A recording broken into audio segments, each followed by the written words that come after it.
Hi everyone, I hope you guys are doing absolutely well. And if you are someone who recently started your journey in tech software companies like Infosys, TCS, Accenture, Tech Mahindra and all these service-based company, then this video is for you to understand how you can make your career change and how you can upskill yourself and grow ahead in your career really fast. Because in long term, if you want to get a good growth, I know like recently you joined a company with a package of 3 lakh rupees, or maybe some of you have a bond in that particular company. But in long term, all we want is getting good growth, good work-life balance, good recognition, and good constant opportunity to learn and explore new things, right?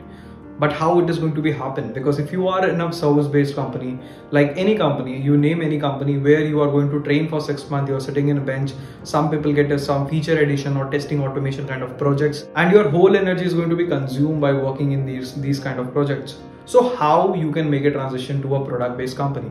First of all, you need to understand if you are working in a testing and automation domain, you had to work on your core programming skills. That is the number one. Second, you had to focus on mastering your data structures, algorithm skills so that you are going to solve complex problem with optimized solution and using minimum line of code. Third thing which is really important to grow is understanding of system design and understanding how you can build and create a product from 0 to 1 million user, or even scale a product to 10 million user as well, or understanding how you can design a system at large scale. So these couple of things which is very important for a fresher or for a person who have 2 to 3 years experience in their journey, because if you're not upskilling yourself with these data structures, algorithm, system design and all of these concepts, then what generally happen, you are not able to see a very good growth in your career. Sometimes when I interact with a lot of developers having experience from 2 years to 20 years, I generally face that kind of situation where people having 10 years experience, but they are sitting with a package of 20. And I also interacted with people, those who have 3-4 years of experience, but they are working with a package of 25 plus. The only difference is both are working with a tech company, but one is service, one is a product.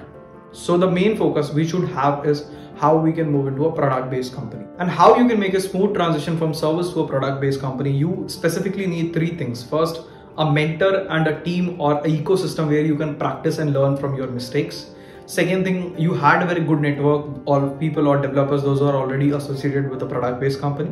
And third thing, you had to learn with industry-weighted curriculum in a structured manner. So if you are someone who decided that you want to continue in the field of tech and you want to grow in the tech, it's really important to make a switch in the field of development as early as possible in a product-based company. And last tip I want to give you, if you are in the field of front-end developer, I strongly suggest to move in the full stack domain, right? Because in long term, if there are 100 jobs available in the market, so out of 100, 65 jobs are available for backend or full stack developer in the field of tech, because they are very closely collected when we are talking about building a product at large scale, right? So I think this video makes sense to you and you will understand at beginner level, you just graduated from a college or you had taken a break and want to restart your career in the field of tech. I hope this video helps you. Please drop down your comment, whatever doubts and confusion you have, and see you in next video. Bye bye.